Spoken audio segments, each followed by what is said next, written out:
Tonight on LNN, Charleston church shooter given the death penalty, and Republicans were also hacked by Russia. All this and more on LNN Tonight.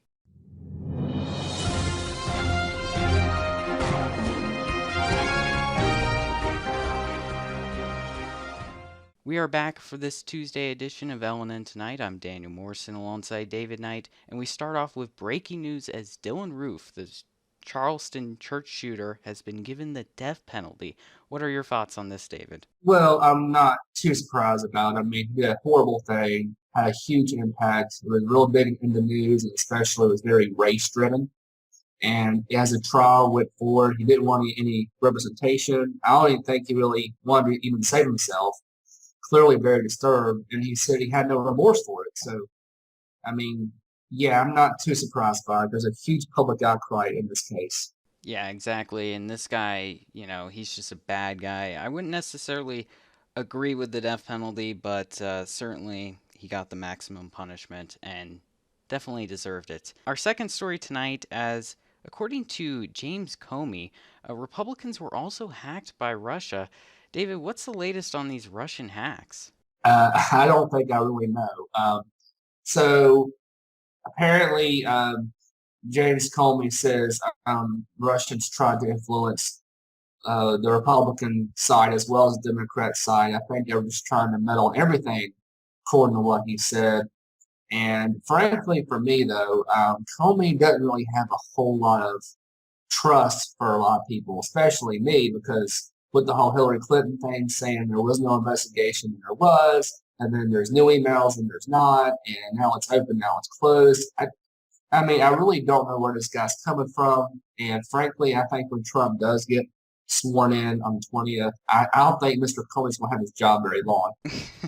Yeah, he's I have a lot of problems with him, but he also added that the DNC denied FBI access to investigate these hacks. So it's very interesting to see the truth kind of slowly creep in, if this is the truth, of course. And we will certainly keep you guys updated on this. So, on to our next story tonight as the Senate rejected Paul's balanced budget. Apparently, only 14 senators voted for the balanced budget. What happened here, David? Yeah, well, Rand Paul been talking about the last week or so that he was working on a bill that would not only balance the budget within 5 years, but would also repeal and replace Obamacare simultaneously, which, from what I hear, Trump and Paul are actually in agreement on. But I just, I mean, I saw a video where he presented the idea to the Senate and that it would balance the budget, and that's a conservative thing to do, which is, he's right, it is a conservative thing to do.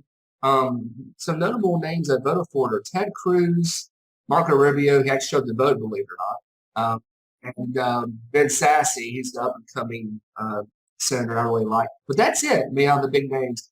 Lindsey Graham, who was actually in the hearings for Jeff Sessions, didn't even vote on it, so that maybe why he didn't vote. But it lost by 14 to 83, which is a shame. I mean, you got a majority Republican Senate, Republican everything really, all across the board.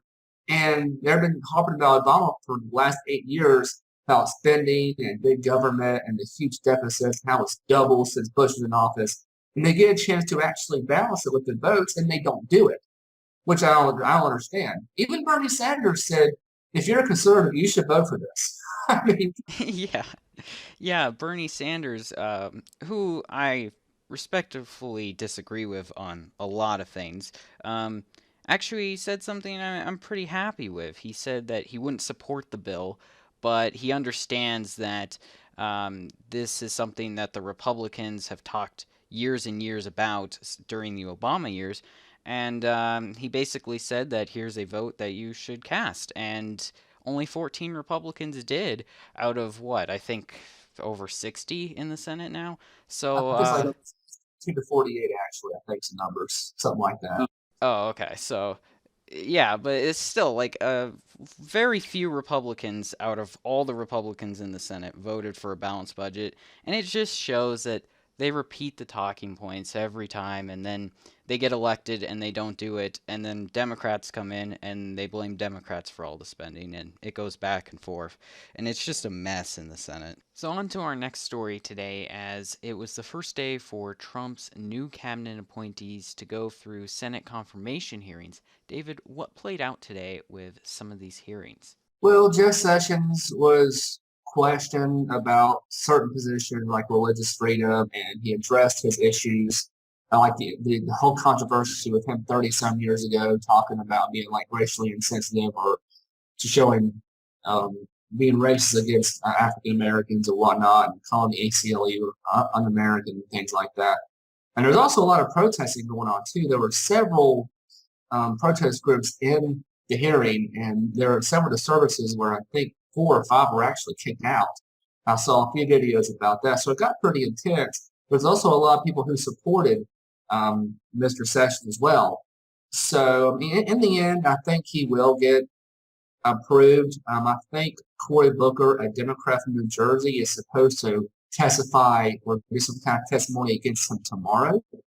I don't think it'll have a huge impact. But let me say this real quick, and I'll cut it off here. This whole thing of him 30 years ago doing something, I mean, a lot can happen in 30 years. Now, I'm not saying the guy's perfect. I mean, I think he's definitely more of the establishment GOP type and not very libertarian. But a lot can happen in 30 years, and who knows if he really feels that way now. I mean, he could change. I mean, Paula Deen, for example, said something 25 years ago. She's supposed to said the N-word a lot or something like that, and she loves all his endorsements. But everyone around her now says that's ridiculous. She's not racist. So, I mean, I'm just kind of curious to see how it unfolds. Yeah, and that's very true. The Democrats seem to forgive Robert Byrd rather easily, considering he was an actual member of the KKK. Yeah, And right, exactly. yeah, so it will be interesting to see what happens. I think he'll be confirmed too. And you mentioned those protesters. Ironically, there were Democrats dressed in KKK garb protesting Jeff Sessions' Senate hearings. So that was pretty hilarious. They got kicked out rather quickly. But on to the next story. A whistleblower has leaked that over 1,100 patients wait on average longer than 30 days for care at the Phoenix VA Center. And it seems like more and more news come out every year about how terrible the VA is. David, any ideas what's going on with this? Yeah, like you said, the VA has had issues for a very long time. There's been a lot of complaints. This is one of Trump's main points was to improve the VA and give veterans the benefits they deserve. And I find it ironic that they talk about rebuilding the military and wanting to add to the budget, and they're involved in all these wars, and yet the people come home find these wars, and in many cases they're just totally unjust and unnecessary, and they just make things worse than they were, and yet they don't want to take care of these veterans. I think it's very immoral, and it clearly shows at certain aspects of the government. I'm not saying all politicians don't care for the military, but it seems like as a whole, the men and women of the military just don't get the respect they deserve, and they don't get the money that, if you don't spend all this ridiculous amounts of money on the military, at least help out the veterans. Yeah, exactly. And the VA is not doing that. Unfortunately, it's just not a functional system, and we've seen this over and over again. And this continues to happen. Hopefully, it gets a little bit better in Phoenix, and certainly, hopefully, Trump does something about it, but we'll see what happens. So, on to our final story tonight with a government waste report update, as apparently our wonderful government has spent $800,000 to study monkey drool. David, wasn't this one of the many wasteful things Rand Paul was actually trying to cut in his budget? Yeah, there was one of many things. I can't, they don't come to mind right off the top of my head right now, but they're just incredibly stupid. I mean, a billion here, half a billion there. And this study was $817,000 that they given 2 grants to study the evolution of saliva among monkeys, gorillas, orangutans, and other primate related species. And the results weren't very good for the money. I mean, they didn't get what they wanted from them. The computer only guessed reactions 43% of the time. They watched 600 hours of television shows 400 hours of online videos, and it just was terrible. And this makes me sad because I'm a pretty pro science guy, and to see them spend quote unquote money on science like this is a shame. I mean, if you're going to do scientific research, go to NASA or something. Yeah, exactly. And as you said, the results didn't really yield anything. And this reminds me of the other thing Paul was talking about with the studying of Neil Armstrong's statement, whether he said a man or man in his statement, which I find stupid. And after they spent hundreds of thousands of dollars on it trying to figure out what he said, they still don't know. So I don't know what's going on. Obviously, there's a lot of waste other than just welfare programs and military that could easily be cut, and it seems that no one seems to really care about it.